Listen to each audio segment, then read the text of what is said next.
Good evening, good evening, good evening. What's going on, everybody? I am your host, Markel. Welcome to Markel's TV, the podcast for veterans as well as Social Security information. Well, this week, ladies and gentlemen, we have Thanksgiving on Thursday. Those of you who celebrate the holiday, hopefully you're going to spend it with family and friends. If there is someone in your neighborhood, you know that they're not able to get to their family can't get to them. Spend a little time with them. Let them know that they're wanted. Everybody wants to feel wanted in life. Nobody wants to feel like nobody cares about them or anything. So, just reach out. I've had quite a few people who've reached out to me these last few days. I do have a birthday, which happens to be on the exact same day as Thanksgiving.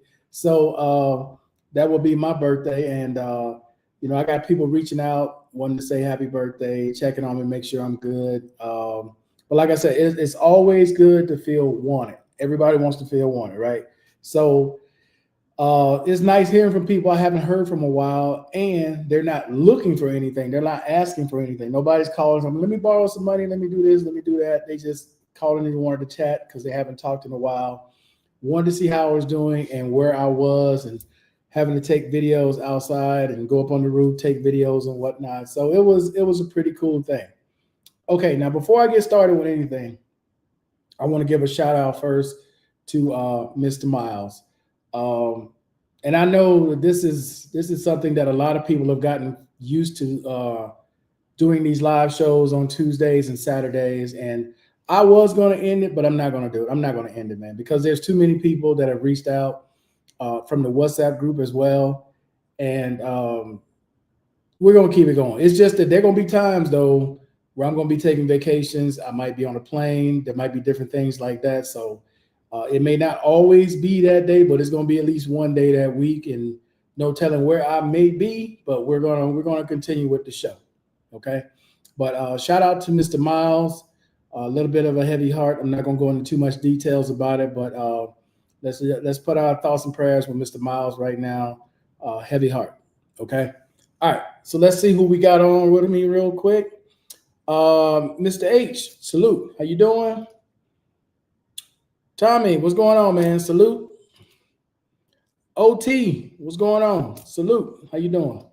Saludos. Okay, now I had talked about this, and you know what? I don't want to be negative at all tonight. There's too much negativity in the world today. I want to try to be as positive tonight as possible, right? Because what I want to talk about, which is really a lot of you vets who have reached out in different platforms that I have, whether some of you all have reached out on Instagram, some of you guys have reached out and found me on TikTok on my other channel, right? And I don't want to be negative at all about this. This is not trying to be negative, not trying to discourage anyone, not trying to encourage anyone. But the thing of it is, I just want to give you a different perspective. That's it. No negativity at all, okay? And everybody has their own things that they like and they dislike.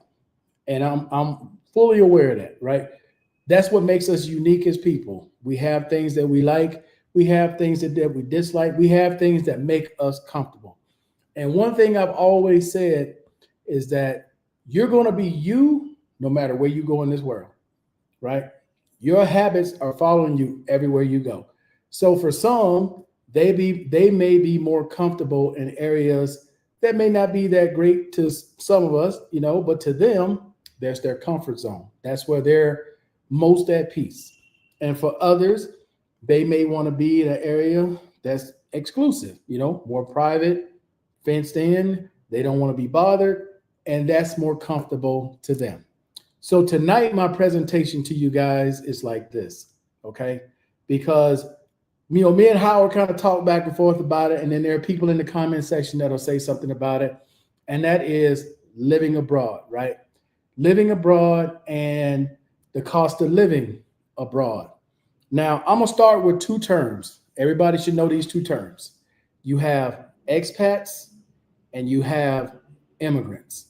Now, depending on where you are in the world, these two things that are similar, but they're different, they have different meaning and different connotations for different people. If you're out of the West, out of the United States, the word immigrant may have a negative connotation, where the word immigrant in other countries means exactly that. We're talking about people who left their home country as a immigrant. Yeah, we're talking about people who left their home country, moved to another country to live there full time. That's an immigrant. An expat is what a lot of people are. There are a lot of people that are expats. Expats are people who leave their country, temporarily stay in different countries and keep moving, and then eventually goes back to their own country. That's an expat. Now, there are some people who fall into both categories, where they may have a place somewhere they stay for a long period of time. They may leave, go somewhere else for a while, and then come back to that home base again. Okay? Now, the reason why I bring those two things up is like this. When you're living or you're choosing to live abroad, okay, you want to make a decision about how you want to live, as an expat or a migrant, because it makes a huge difference. And I think this is where the disconnect comes in when it comes to cost. Because I, as a migrant, see things different than people who are expats. Okay? Let me break it down a little further. As a migrant, okay, I have a visa. I have responsibilities here that I don't have a choice, that I have to pay. When you're an expat, the things that are mandatory for me, or you can choose whether or not you want to do it as an expat. Some people choose to get the things that I have over here that are mandatory, and others choose not to get any of it. Okay? That's the simplest way I can put it. And I'll break it down a little further. Okay? For me, mandatorily, I have to have a visa. I have to have health insurance. I have to have renter's insurance. I have to pay taxes. This is the life of a migrant. Okay? As an expat, you can choose those things, but in a lot of cases, a lot of expats choose not to have any of those things. I need y'all to follow me on this, because this is where cost comes in. Now, if you're an expat and you're leaving the US, and let's say you have a pattern that you want to follow going south, you want to start in Mexico, maybe hit the DR, Grenada, and go all the way around, coming all the way back to the US, okay? You can easily do that in each one of those countries, because your visa allows you to do that anywhere from 90 to 180 days. And you don't have to get a visa. You don't have to have health insurance. You don't have to do any of that, okay? If you choose. Because this way, if you choose not to do that, that sounds much cheaper. It's not the most responsible way, but it's the much cheaper way, okay? Because over here, for me as a migrant, if I could save the $500+ a month I pay for health insurance, the $1,500 I just paid last year for my visa, the $900 I paid for taxes, right, this year, and some of the other miscellaneous things that I have here, that would be much more money in my pocket every month versus what these people pay over here. All right. The other thing about it is lifestyle. If you look at lifestyle and the way a lot of us live when we are abroad, we all live totally different. It's the same way we live in the States. We live totally different. Some people live on the very budget side, while other people live in the middle, and then you have some that live on the higher side. Okay? That also plays a factor.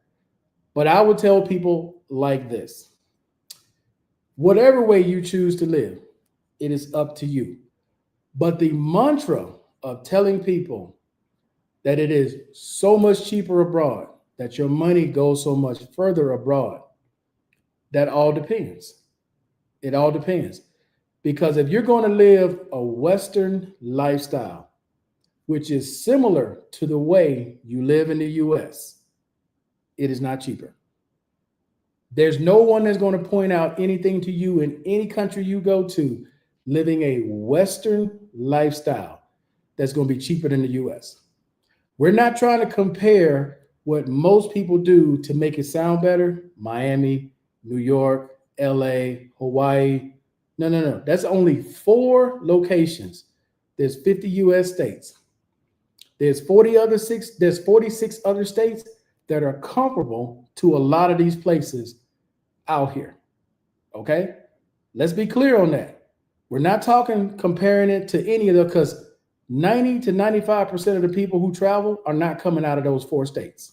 They're not. There are a few who are, but the vast majority you got are not coming out of those states. You're not. So when you're listening to people tell you, well, if you look at Miami, this apartment would be $3,500 and it's $1,000 here. Not so much. And again, we're talking Western lifestyle. Now, let's say you're going somewhere like the Dominican Republic and you plan on living like a Dominican. Now that is far less than anything you're going to spend in America. I'm going to repeat that. If you're going to the country to live like the locals, not a Western lifestyle, but to live like the locals, then yes, there is no argument from me or anyone else that if you're going to live Dominican style, yes, it will be cheaper. If you're coming to Colombia, like here where I am right now in Medellin, and you want to live like a paisa, okay? You want to live Colombian style, not a Western lifestyle. That is far cheaper than anything you're going to do in the States. Far cheaper, not even close. But again, if you're like me when you come here, you want to still live similar, not exact, but similar to the way you live in America, it's not cheaper. And I think that's where the disconnect is from my point of view and from a lot of you guys who are on and you're saying, no, your dollar goes so much further. Yeah, if you're living local style, it does. You will never get an argument from me if you're living local style. But if you're going to live Western lifestyle, meaning you're going to get a lot of the same clothes, shoes, products, electronics like you would in the States, it's not cheaper. It ain't even in the ballpark of being cheaper. If you would buy the same car that you have in the States, you buy it here, it ain't even in the same ballpark. You would spend 30 to 40% more for a car that's less than what you would get in the States here. You have a lot of hidden costs here that if you're only in lower income areas, I'll put it that way, you won't see that, right? Because a lot of those people take the bus or they take the metro or they may have a motorcycle, but a lot of times in some spots, not everywhere, motorcycle parking is normally free. But if you own a car, you got tolls, and almost every location you go to, you pay for parking. See, in the States, if you go to a department store or if you go to like Best Buy, they don't charge you to park. If you go to your mall, they don't charge you to park. Here, they charge you for everything. They charge you for everything. If you're parking in the mall, even if you're only in the mall 45 minutes, they're charging you for it. If you are going to the hospital, you're charged for it. If you're going to church, because there ain't nowhere to park in the church, you got to park in the parking area. They're charging you for it. There are tolls here. To go from here to the airport, you got to pay a toll to go that way. You got to pay a toll to come back. And that's in all directions when you leave here. When you leave outside the city of Medellin and you're driving, okay, there are toll bridges everywhere. You're paying for it. But if you're on the lower end of the spectrum, you never see those things because most of those people are taking the bus, they're taking the metro, they're taking the cable car, or they're riding on the back of a motorcycle that's not even going in those directions most of the time. But I think that's really where the disconnect really is. What up, Steele? I see you must be in the bat channel. You must be working tonight. Um, but I wanted to put that out there and talk about it because I understand. Like, if you're moving abroad and you plan on moving in the mountains, okay, and you don't really plan on interacting with anything in the city life, then yes, of course, that's going to be way cheaper, right? Another one is dealing with anything that's labor intense compared to the US. Like if you're going to see a doctor here, that's labor. If you're going to um, get x-rays, that's labor. You need to hire a contractor, that's labor. You need to hire a maid, that's labor. Taxi, you need a driver, that's labor. Super cheap. It's not even in the ballpark, okay? I could hire someone here to repair my refrigerator and it may cost me $25, where in the States, just to show up, it's $130 just to tell me what's wrong with it. You guys understand what I'm saying? So anything dealing with labor, way cheap. It's not even close. But once you get outside of labor and you're not down in like the flea market area, like El Centro, you're not down where the knockoffs are. Like in the States, you have flea markets.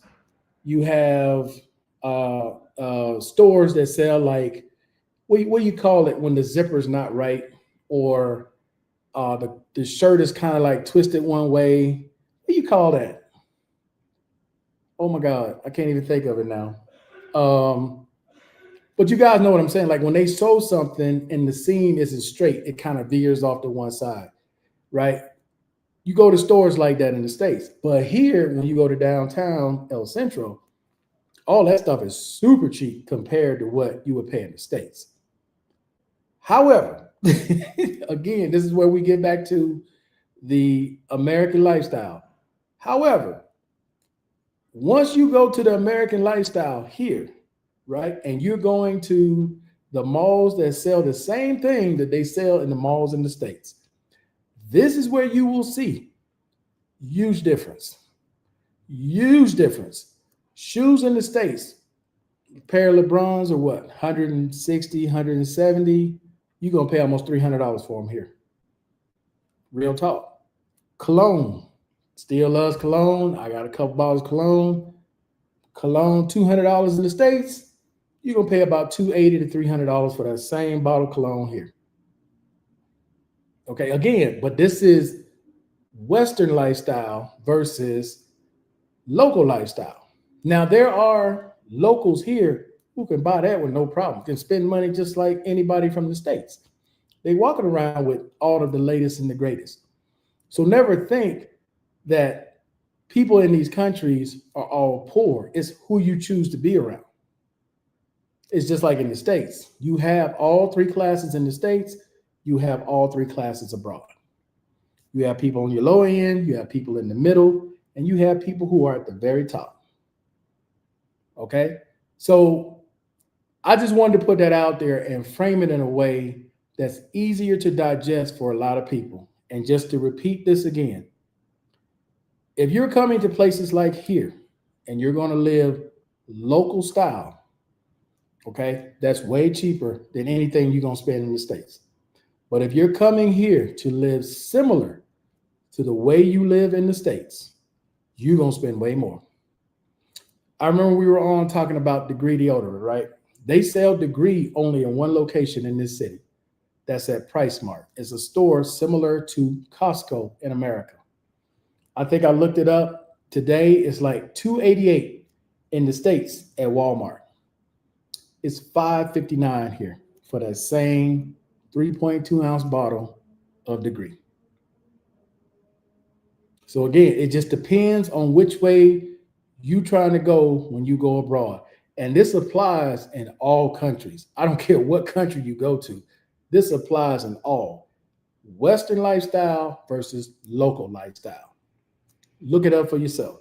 If I were to go back to the Dominican Republic, I would probably live in Pantini. In the area I would live in Pantini, which would probably be close to either Blue Mall or right between Blue Mall and I forgot the other mall that's right here.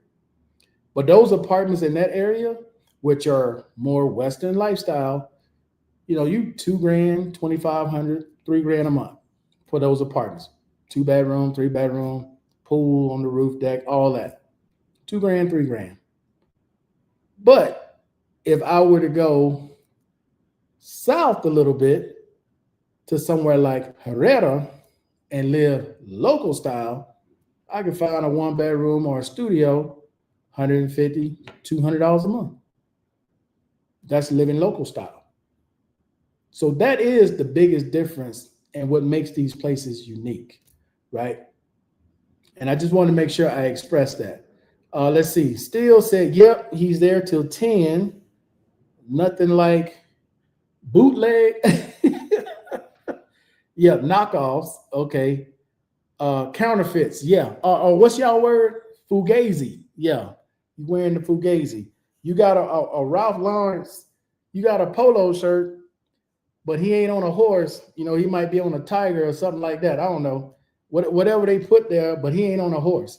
Things like that. But again, on this one, man, I'm not trying to be negative at all. I'm not trying to put out misinformation at all. I'm just trying to be honest with you guys. And I think this is where the disconnect really is, because expat versus immigrant, when you're an immigrant, you don't have a choice about what you're paying. With an expat, you have a choice. Now, I look at it like responsibility versus you willing to take a chance. Because me personally, I'm not traveling anywhere without insurance. That's not going to happen. But there are people out there who are traveling around, no life insurance, no health insurance, and they're willing to roll the dice. Now, I'm not going to be negative, but I'm going to be honest. I don't care what you set up, GoFundMe or whatever. I will never contribute a dime to those people. My logic behind that is this. If I have to pay $500 some a month while you run around to the club and chase women and do this, that, and the third, and then you get sick, and then you put out a thing saying, can you help me? I'd already block, cut that off, whatever. Because no. No, I'm not. I ain't gonna even think twice to hesitate to say no, because you have the same opportunity to protect yourself like everyone else. And when you choose to do nothing and say, I'm just gonna wing it, okay. So when you get sick, remember, you're winging it. All right. Because I think that's one of the biggest things, and people looked at that. Some expats looks at that as a savings. They're not paying that. Where others, we have to pay that mandatorily. Okay. Another one would be the countries you decide to live in. I used the DR earlier. The DR is very unique, and being the fact that you don't have to have a visa, you ain't gotta have nothing. In the DR, you just show up and you can never leave. If you choose to never leave, you never leave. And that's it, right? You just on the island, living every day. You don't have no responsibilities. The DR does not charge you taxes. They don't make you pay for health insurance. They don't make you do anything. You in there, and that's it. You just show up. You don't need a return ticket or nothing. You just show up. You're in the DR. And when you get ready to go, you just pay a fine, whether it's a year, 10 years, 20 years later. You pay a fine, you go on where you're going. That's the Dominican Republic. Very unique country. The only other country I know that's somewhat similar is the Philippines. The Philippines will allow you to come in. You get your, I forgot what you call that card. You got to get that card after 30 days. Then you get another card, if I remember right. And then you can stay in the country for 3 years. You leave one day, you come right back, you can stay another 3 years. And that's how a lot of people are staying in the Philippines. That makes it unique. They're not forcing you to buy a visa. They're not forcing you to get health insurance. You're not paying taxes, not doing anything. Okay. And again, when people look at that and you're going to live either Dominican style or Filipino style, not a Western lifestyle, huge difference. Huge difference. Okay. Because when you go in those malls in the Philippines and you live in a Western lifestyle, you will see the difference in cost because there's an import tax in all these countries. But when you're living local style, you ain't even looking at stuff like that. All right, let me see who I got on with me real quick. Tommy said they love to squabble and OT ragging out on my gooey duck. Who is this? What is this? Porter and Nub? I don't know who this is, but okay. Should I sub? That is up to you. I will. Okay, appreciate it. Greetings and blessings to all. What's up, Viper? Let's see. Huge difference living like a local versus living like a foreigner. Completely concur, Markel. Yeah. Your lifestyles are going to be drastically different, and what you spend and where you spending drastically different. Drastic. It's not even in the ballpark, dude. I could be with my friends and they may have the equivalent of $30. Man, they can make that $30 stretch for about 2 days. No problem. Lunch, breakfast, lunch, dinner, get back and forth on the metro. They good the next day. And I'm like, damn. Now for me, man, that $30, I might get a good hour and a half out that $30 here. That's about it. Being honest, that's about it. But they can make money. Local lifestyle, man, they can make that money last a long time. No BS, right? And then like places that we shop. You know, I get most of my stuff when I go shopping, like food. I get it from Price Smart, which is like Costco. You buy in bulk, and it's got a price like Costco. But they go to spots like, it's almost like the equivalent of a dollar store. Like De Uno's, Justo y Bueno, Marca, there's a whole bunch of them. Man, you go up in there, and I showed you guys that beer. You can get one can of beer. It was like, what, 31 cents for a beer? For one, you buy a 6-pack, it's not even $2.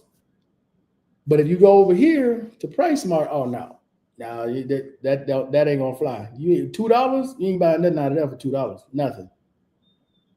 Are there any other comments? But I just wanted to talk about that, man. And this is the last part I want to get to. And if no one comes on by the time I do this, man, I'm gonna go ahead and end the stream. But when you're abroad, and I get it, because Mr. Brown had mentioned this, and shout out to Mr. Brown in Panama.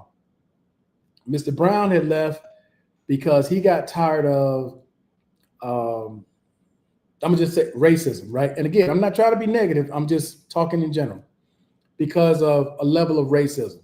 Now, I will say this. Interactions with the police abroad, totally different than anything you're going to experience in the United States of America.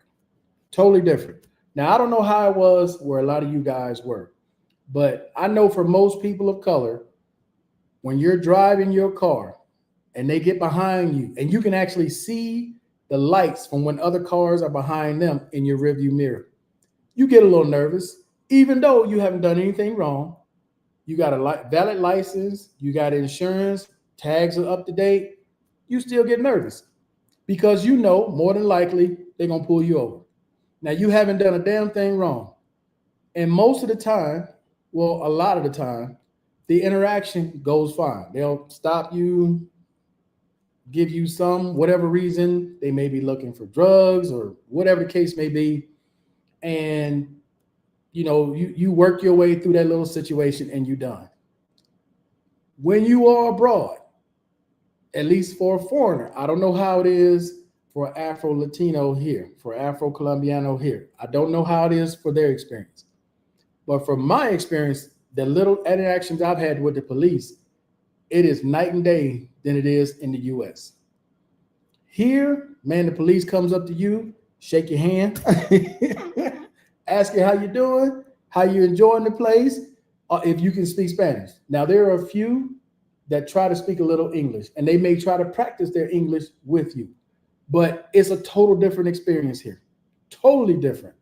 Especially when you're out walking in the street and the police pass by you. Totally different. They ain't even thinking twice about you in the least. If you someone who have ever gone in a store and you forgot to take off your backpack and you got half the security following you around thinking you about to steal something. Have you guys ever had that happen to you? Here in this country, as a foreigner, now I don't know if it's because of the area I'm in, but I've never seen this in the States, and I've been in some spots in the States. Here, all they do is put a sticker on your bag. They don't even check it. They just put a sticker on it and tell you to go on in. That's it. Totally different. Totally different experience. Totally different. Trying to think of some other experiences like that here. Now, I will say, like, there is racism here, unfortunately. I've never personally experienced racism here. I've never had that happen. But how do I know that there's racism here? It's because whenever the vice president's name come up or her photo is shown here, all the words that you hear in the States, all the slurs, all the name calling, all the different animals that people are called in the States, they do it right here. They just do it in Spanish. They just do it in Spanish. So I'm not saying that the entire country is racist and that they don't like Afro-Latinos, but there is a segment similar to the United States that when a person of color comes up, like the vice president here, because there's a contingent here that does not like her.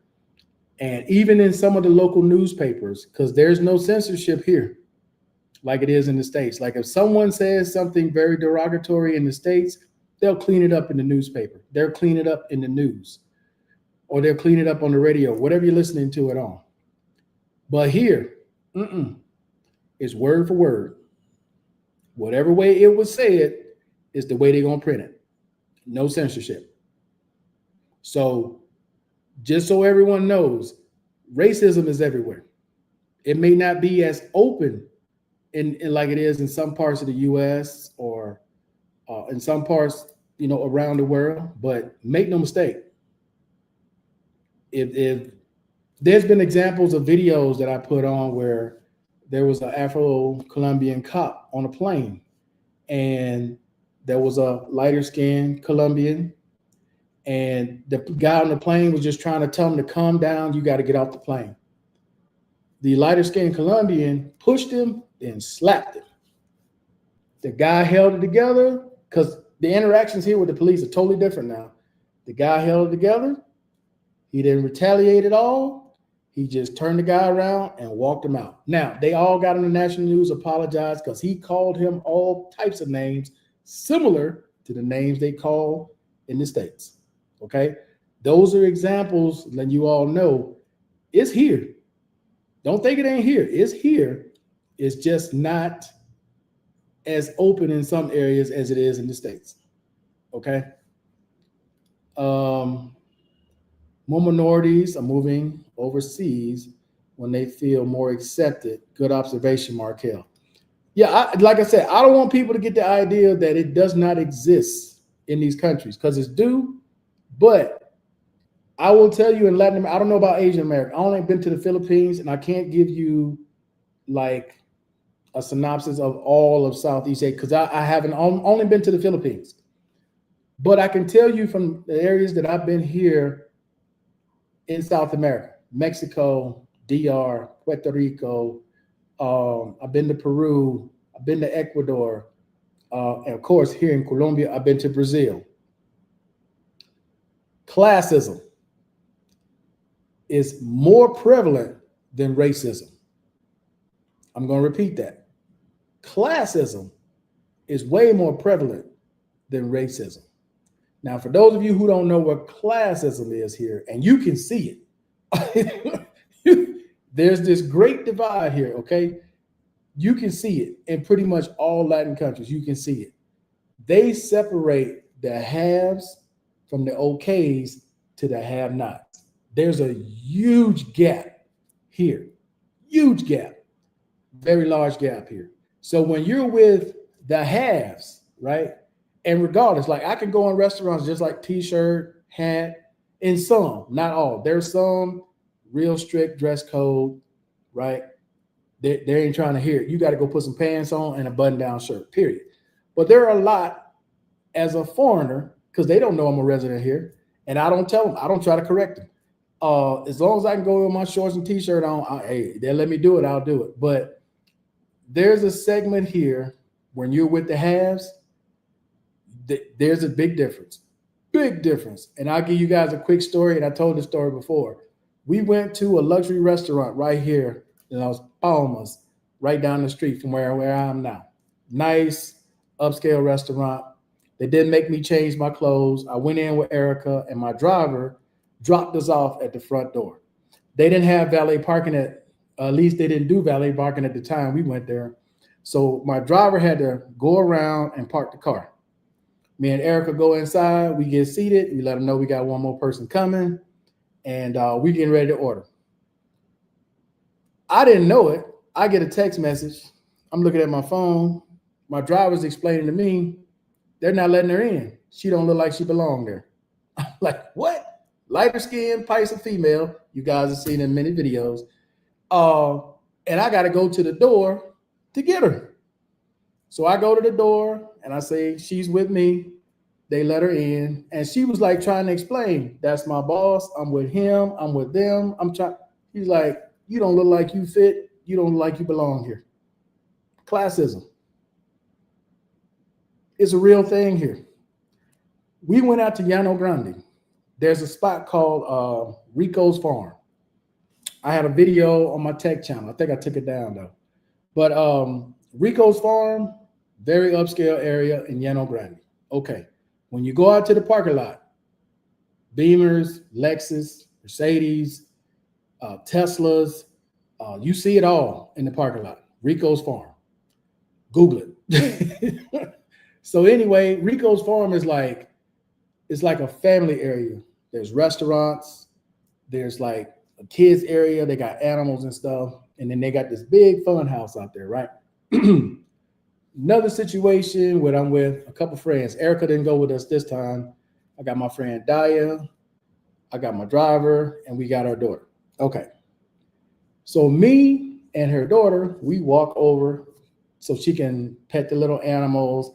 And I bought some carrots and whatnot so she can feed the animals. When I go back to the table and we get done with that, we sit down and I'm like, y'all didn't order nothing? And they go, they wouldn't serve us. I'm like, huh? She goes, yeah, they don't think we had the money to pay for it. I said, what? I'm like, what? And they were there. I thought she was joking at first. She was dead serious. And then when the lady came back over and saw me sitting there with them, she goes, okay, what you guys want to order? And they kind of looked at her. But I'm telling you all, it's classic. If you don't look the part in certain areas of the city here, especially for local prices, they're not going to serve them. They're not. I had that same experience in the DR. They didn't do me like that. But the young lady I was with at the time in the DR, we were in, man, I can't think of that mall. Whatever the mall is down the street from Blue Mall, there's a TGI Friday in that mall. And before we went into TGI Friday, she needed to go to the bathroom, which was right around the corner. So she goes in the bathroom. I walk into TGI Friday, right? Again, I'm wearing t-shirt, shorts. This is DR, it's hot. But it's TGI Friday. I'm not thinking nothing of it. I go have a seat. I tell I got one more person coming. My friend that I'm with goes up and they won't let her in. She texts me. I got to go to the front. She's with me. They let her in. This is true stories. This is not me making up. This is 1000% true. Because they treat TJI Fridays. Those of you that have been to the DR, you've been to TJI Fridays, you've been to Applebee's in Blue Mall, they look at that as luxury. People come in there dressed in suits, three-piece suits, look like they just got out of church or they getting ready to go to a wedding or something. They come in there fully. I'm sitting there with shorts and t-shirt on. Ain't thinking it's Applebee's. Not to them. So I would tell people that classism is a real thing in Latin America. You live in Latin America, I guess it depends on where you are in Latin America, but it's real. It is very real. Let's see. Happy holidays with you, family and friends. Appreciate that. Happy holidays. Miss Palmer, greetings. Barry, you're not the only one that I picked up. Yeah. I hear you guys, man. Well, yeah, it looks like it's going to be a quick night tonight, man. I'm not going to keep going on and on, but I just wanted to put that out there, and I wanted to stay positive in this video, explaining things. And I hope that I didn't offend anyone by speaking my experience of being in different places, right? And just explaining the difference where some may perceive it as being super cheap, and others like myself who have mandatory responsibilities and what we have to pay is definitely not cheap. It's not. But there is a trade-off though. Even though I'm telling you it's not as cheap, there is a trade-off, because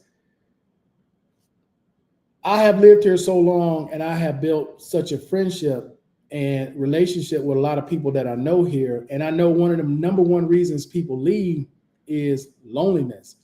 And I would tell anybody who's going abroad, locals are your best bet for survival, not expat groups. Now, this is my opinion now. I'm giving you my honest opinion. Not expat groups, not you hanging around in the tourist areas and then you meet tourists and they come, they go. Locals. I mean, those of you who have Latin friends, those of you who are Latino, y'all know how it is. Once they let you in and you family, they calling you every day. They don't want nothing. They just checking on you, right? Anytime there's an event, they're going to invite you. Regardless of what it is, how small it is or how big it is, they're going to invite you. Any type of get together, any type of whatever, graduation ceremonies, child's birthday, their birthday, Kinston, yet whatever it may be, they're going to invite you to everything. Everything. You fit in because they're going to look for a place for you. You ain't told them nothing. They'll call you up. Hey, come look at this apartment we want you to move into. Huh? What do you mean you want me to move into? I'm not. No. Sometimes I'll just go, if I'm doing nothing, I'll just go to appease them. But I have no interest in moving none of those apartments. But that's what they'll do. They'll just, hey, we want you over here with us. We want you living close by us. That's what they do. I'm being dead serious. For those of you, if you are Hispanic, you live traditional Hispanic life. Y'all know what I'm saying is 1000% true. Okay? Because a lot of families here work as a unit. I'm not saying that they perfect. I'm not saying they don't argue. I'm not saying they don't get into fights with each other. But more times than not, they work as a unit. And when they make you a part of their family, they're going to treat you the same way, right? They're not calling you, asking you for money or calling you, just so you can bring something. They don't want you to bring nothing. They just want your company. They just want you there. That's it. And that's a great support system when you're here and you don't have your extended family here. They become your extended family. They really do. Like for the holidays, I don't think I've ever spent any Christmas here alone. Never. They won't let me. If I'm at home, they coming over. Hey, Now you got to come with us. Come on, let's go. That's real. That is 1,000% true. And the way they do Christmas is a lot different than the traditional way I'm used to in the States. But they're not going to let you be alone for every holiday that we have here. Okay, they gonna call. What you got planned today? Oh, I ain't doing nothing. Well, come on by. We gonna barbecue, or we gonna do this, or we gonna do that. It's just what they do. So many people moving into Vietnam lately. Yeah, I saw that, and I was talking to Mike earlier, and I looked at some places online earlier in Vietnam and in Thailand because I keep it real with y'all. And again, I ain't trying to be negative, but I keep it real with y'all. From what I understand from Thailand, because I had no plans of ever going to Thailand, the way it was presently constructed with tourism, I had never had plans to go there. But since they have made an announcement and made changes, and the changes run out a lot of the riffraff that I didn't want to be around, I'm actually thinking about it now. Even where else I was going to go? I was going to do Thailand. Vietnam is a possibility because there's a lot of people moving over there now because they're running them out of Thailand. I want to do Singapore. I want to do Malaysia. And I want to go to Japan while I'm over that way. So those three, besides Thailand, is where I want to go. Vietnam, I'm not sure. I talked to my man Mike. He's like, man, you can go to Da Nang. They're not going to be in no luxury areas in Da Nang. They don't have that type of atmosphere like they have in some of these other countries in Da Nang. I'm like, okay, I may check that out. But when we do decide to go, because I'm not going to go alone, hell no. But when we do decide to go, I'm gonna go try to do that. But yeah, Vietnam seems to be the spot because they're cleaning out Thailand. And for those who don't know, Google Thailand, check it out. They changed the way that they do their entries to Thailand, where these people were doing all these visa runs, going across the border doing these runs. Yeah, they only allow you to do that a couple times, and then you got to go. They really tighten it up in Thailand. I believe, if I'm not mistaken, the Philippines is doing something similar, but I don't think it's to that degree.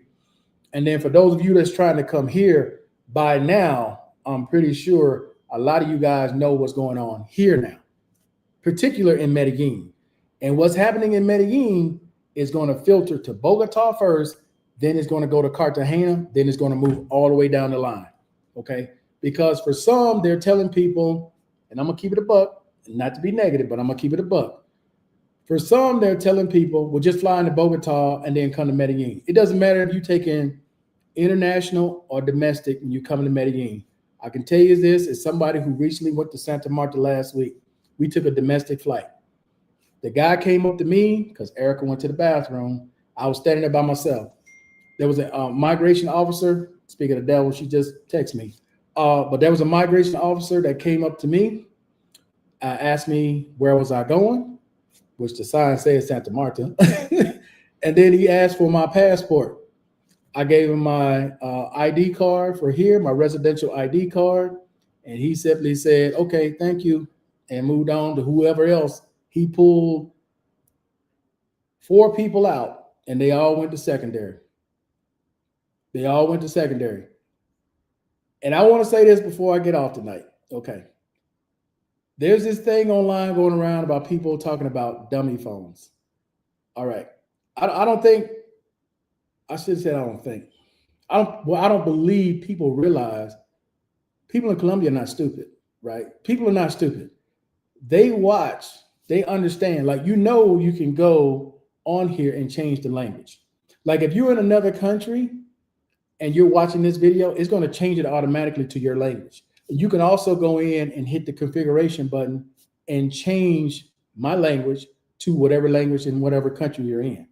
So when you're online and you're telling people, well, just take a dummy phone and keep your other phone on you somewhere, as if they don't know that.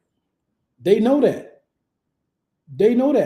It's going to be in the news. I'm sure people who report on Medellin and what goes on here are going to tell y'all about this in the next couple of days. They just caught 2 people. And one of the things that you cannot do is lie. All right. If you got a phone on you, a second phone on you, because that's going to be the number one question they ask when they ask for your phone, and you give them a dummy phone that's just been wiped clean, they know it. So they're going to ask, do you have a second phone on you? And then you answer no, they find that phone on you in secondary. That's an automatic denial. You gone. Then I mean, then there ain't nothing else they need to know. You out. Period. Okay. They have X-ray machines, guys. You think you're gonna put your phone, your real phone, in luggage, and they not gonna see it through the X-ray machine? It's like, come on, man. Or you gonna put it in your check bag, and you think when you get to secondary, they're not gonna open that check bag and see that phone in there? Come on. Come on. Let's be serious now. They're serious about cleaning it up here for various reasons, a lot of which you all paid no attention to, that has more to do with gentrification than a lot of other things. That's what people miss. If you were paying attention earlier this year, there were a lot of people who applied for visas here that got denied. They were deemed inadmissible or they got flat out rejected. Why did they do that? Because there were too many people moving into stratos 3, 2, and 1.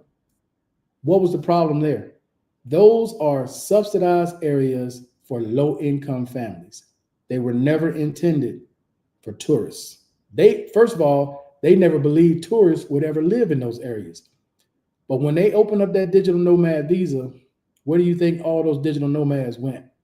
Where do you think a lot of those tourists ended up staying? Because they ain't got much money.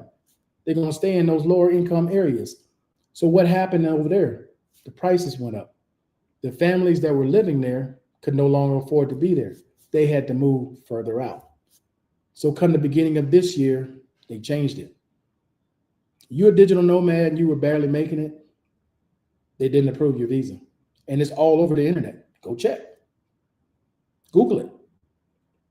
Digital nomads being denied visas in Colombia. It's been going on since the beginning of the year. Since the beginning of the year. Same with retirement visas, same with migrant visas. There are a lot of veterans that are online in veterans groups. Visas denied. Why?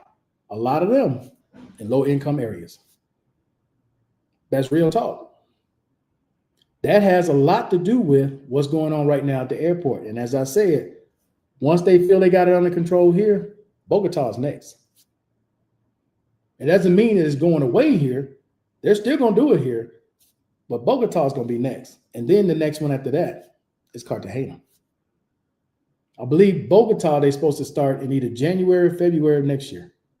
And you're going to hear about Bogota airport being much stricter and who they're pulling out. It's real talk. Mr. H, hey, I appreciate that. What is it? MMA Fan 3. What's up? How you doing? Good afternoon, Brian S. I was watching DC Rob and he said that stepdads can be made. Yeah, that's old news. See, man, y'all be okay. But you didn't know. Most people don't know this, but this has been around. This is not new. They passed this back in 21, 22. I have to look it up, but I think they passed this back in 21 or 22. And I actually put it in the WhatsApp group. So everybody already knew about this. Yes, that is true. So this is for the people who travel, who don't do research, who don't do nothing. They listen to what they want to hear, and then they jump out there not knowing. So that is very true. If you decide to marry here in this country a Paisa, and she has children, 1, 2, 3, 4, 5 kids, and you decide you so in love, you want to marry her. You start taking care of her, you start taking care of her kids, and then say 3 years later, it don't work out, you file for divorce. Cool. But guess what? Not only are you taking care of her, you taking care of all 5 of them kids. Because you took them in, you took care of them, they were no problem until you all got divorced. And just because you divorced her, it doesn't mean you divorced them kids. They're not your problem. So the father of those kids originally has no more responsibility once you marry her. they're now your responsibility. But that's been a law here for a while. Ms. Palmer, you too as well. Greetings. Taylor. I'm not going to say all that, but okay. Greetings. OT, appreciate that. Happy birthday. Hey, Thursday, man. Thanksgiving, baby. Let's see. Still says too many UXCs from me. What?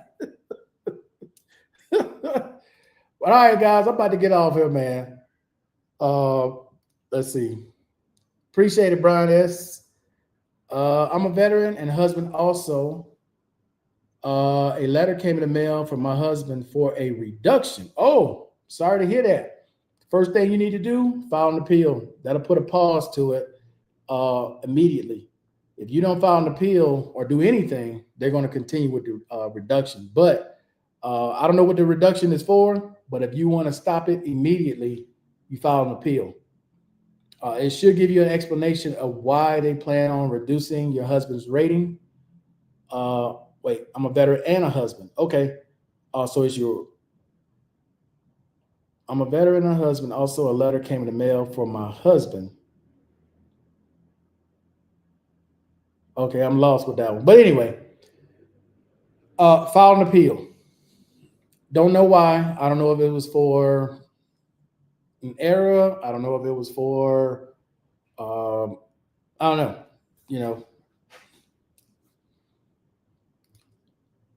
100% P&T, TDIU for 8 years, stable. Letter arrived in the mail indicating trauma-focused intervention and 50+ reliable historian appointments will result to 30% reduction severity of PTSD ADU symptoms. Hold on. Okay, well, first of all, this is what I tried to explain to you guys a month ago, that at 10 years is where you really have protection. This is 8 years stable. My first question is, how long has he had that P&T rating? Because if he only had it 8 years, yeah, you really ain't got a whole lot of protection with 8 years. You got the 5 year, but that ain't gonna, I'll get to that in a second. Let's see. Trauma-focused intervention and 50+ reliable historian appointments. Yeah, so he has improvement over a sustained period of time is basically what they're saying, which is why they want to reduce it 30%. So you're going to go from 100% to 70%. Appeal it. Would you recommend marrying a Colombian woman? Do you think that there are so many downsides? That's going to depend, right? First of all, okay, that's going to depend, Brian S., because do you know her family? Here's where a lot of people get fooled coming here. Like the girl, and depending on where you met her and anything about her, the girl is going to be real excited. She's going to be by your side. She may tell you she had to go babysit or whatever. She got kids. And then you always meet her girlfriend or you meet her sister. You never meet any of her real family. If that is your situation, you ain't never getting married. She's just playing. When you meet her actual family, mom, dad, aunt, uncle, grandma, her kids, if she have any, cousins from wherever, coming here, coming there. When you meet her actual family, real family, not just her girlfriend or some dude on a bike that's probably her real boyfriend. No, that's when you can really talk about being serious with her. Because if you never meet her family, she ain't serious. She's just playing. She's just playing. Just being honest. Let's see. Okay. I'm female. Okay, it's my husband. Got it.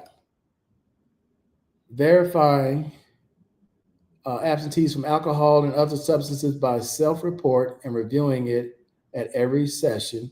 At 70% rating reflects significant impairment, but not total impairment.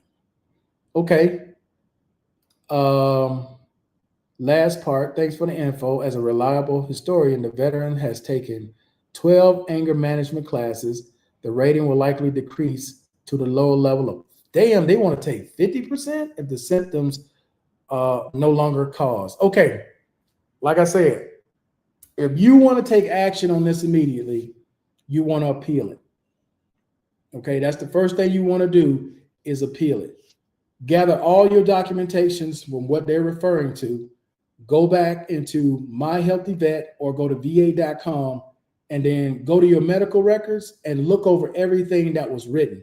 If you can't find it in va.gov, then you're going to need to go to either a hospital or clinic that has release of information, or they may send you to Comp and Pen where you'll have to fill out a FOIA request for release of information to get a copy of everything that's in your medical record. As a matter of fact, they used to give you a disc. I don't know if they give you a SD card now or they email. I don't know how they give it to you now. Okay. They may give you an SD card that you can upload to your computer and download, but you want a copy of all your records to go through them, look at everything that was written down, but it starts with the appeal. Appeal it immediately. If you don't want this action to go through, appeal it ASAP. Okay, that will stop it. And then you'll get a chance to write a rebuttal of what they're talking about. But in order to write a rebuttal, you got to know what were the doctors saying to come to this conclusion to reduce your husband from 100 to 50%. That's where you start first. Okay. Download his medical records from My Healthy Vet or va.gov. If you can't get them there, go to Release of Records. If you can't get it there, go to Comp and Pen, fill out a FOIA request, and get a copy of his medical file or your C file, okay, with the FOIA request. Total disability in all areas. Last CMP is in November of 2017. Yeah, they're using, basically what they're doing is they're using the classes that he went to and completed and what happened in those classes. Like he didn't have any type of episodes. He attended every class. He was mild-mannered, all that. You want copies of all that.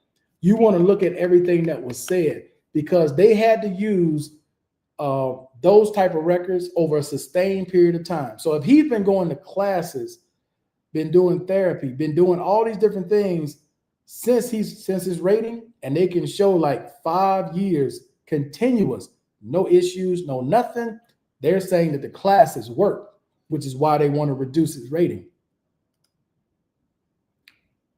Worst investment is life to get married, period.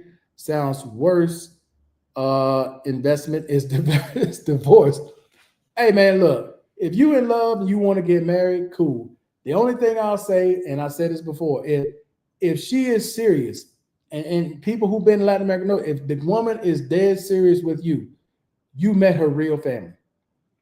If all you ever seen was her girlfriend, a dude on a bike, maybe some dude in a cab claiming to be your cousin or uncle or something like that, she playing with you. She playing with you. Because that's not how that works here. That's not how that works. Any woman who is serious, because this is a Catholic country, you got to understand now, this is a Catholic country. They take stuff like this very serious. Now, it might be a situation where the parents may not like you. And if the parents don't like you, she'll still play with you, but she ain't never going to be serious with you because she ain't never going to go against her mom's and her dad's wishes. That ain't happening. That's not going to happen. Okay, thanks. I'll have him watch and get directions on this. He hasn't seen the letter. Oh, crap. Yeah, you may want to sit him down, keep him calm, and then just, let him know about it. But definitely start with the appeal. That's the first thing you want to do. In the letter that you got, there should be information in there. The form should be in there as well, or telling you what form you need to download to fill out to file that appeal immediately. He has a lot of issues with start using substances and anger. If this goes through with the reduction, then maybe worse. Okay. Like I said, you use that stuff to your advantage. If I hate saying it like this because it sounds bad, but if he freaks out, take him straight to the VA. Take him straight there. Go straight to the emergency room. It sounds bad the way I'm saying it. but I'm trying to be honest with you. If you show him the letter and he freaks out, take him straight to the VA. I'm being dead serious. Take him straight to the VA. I know it sounds bad. I know it sounds like I'm trying to say something, but I'm just being honest. Okay, I don't know another way to say it without putting it that way, because it sounds bad. I know it does. But take him straight to the VA. They may enroll him or put him in on the 5th floor or whatever floor psych is, but if he freaks out and he gets super angry, just put him in the car and take him there. That's what you should do. Hopefully that helps. All right, guys. So I'm getting ready to get off. Last thing I'll say to Brian S., if you're serious about getting married, that's for any of you all out there. Any of you all out there that are serious about getting married, especially abroad. Especially abroad. If you never meet her real family, okay, they're not serious. I hate to be the one to break it to you, but they're not serious. They're not. They're not. 8 years that I've been living here, damn near every friend that I got, I know their mom, I know their dad, I know their grandma, I know their grandpa, their abuelo, cucho. I know them all. Okay, they see me in the street, they know who I am. Their little cousins, their little nephews see me in the street, they know who I am. Okay, but if you never meet any of these people, and I don't care how many times you've been here, and I don't care how much you guapo, you this, you that, you the third, that shit don't mean nothing if you have never met her family. Nothing. When you meet her family and she's serious about you, you go into her church, or she gonna get you to try to go to her church. You go into family functions. You doing everything. But if she ain't serious about you, you ain't doing nothing. Nothing. You just doing the same thing y'all have done, and she gonna come up with an excuse, a baby sick or whatever. She just going back home to whoever she really with. That's real. No worries. LJ, what's going on? Say don't do it. Hey, look, man want to get married. I'm not here to try to stop him from being married. He in love. That's the conclusion they come to. They want to get married. All I can tell you, bro, is protect yourself. Get you a prenup. Get a prenup. I don't know how much it is here, but get a prenup. Peace of mind is non-negotiable. Marriage is a business transaction. Yes. Get a prenup. I'm telling you. Now, you asked that question earlier about kids and being a stepdad. I'm assuming she got kids is the reason why you asked that question. But yes, that is a law here. If you marry that woman, she got kids, and you taking care of her and that kid, that's not your kid. Divorce, no divorce, whatever, that's not your kid. Not cousin Vinny. That's from Steel. Let's see. Even the priest said it. Don't get married, son. All right, man. We're gonna end it on that note. Let me see what else we got here. What up, T-Mix? We getting ready to bounce up off here, man. It's we gotta go. But hey, guys, I appreciate everybody coming on. Hopefully I was able to help you, Tay. Brian S., yeah, it's true. That's a law here. I appreciate all the birthday wishes. Other than that, though, guys, I am out of here. Peace. You ladies and gentlemen, enjoy the rest of your night. Happy Thanksgiving, T-Mix. I'm out of here.